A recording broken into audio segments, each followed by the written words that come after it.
ఆ రోజు బీభత్సంగా గాలి వీస్తున్నా ఓడలో ఒక్కడే ఎవ్వరికీ భయపడకుండా మెరుస్తున్న సముద్రం మీద అలాగే వెళ్తున్నాడు. అమ్మా, "హ్మ్, సముద్రం ఎందుకమ్మా మెరుస్తుంది? ఎందుకంటే సముద్రం లోపల చాలా బంగారం ఉంది, అందుకే మెరుస్తుంది." అమ్మా, నీకు బంగారం అంటే ఇష్టమా అమ్మా? బంగారం అంటే ఏ అమ్మాయికి ఇష్టం ఉండదురా. అమ్మా, నీకు ప్రపంచంలో ఉన్న బంగారం అంతా తెచ్చిస్తానమ్మా.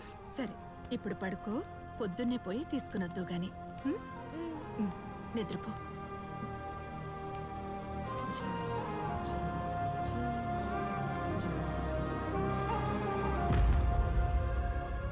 उसके बारे में ना किसी को कुछ लिखना ना पढ़ना चाहिए।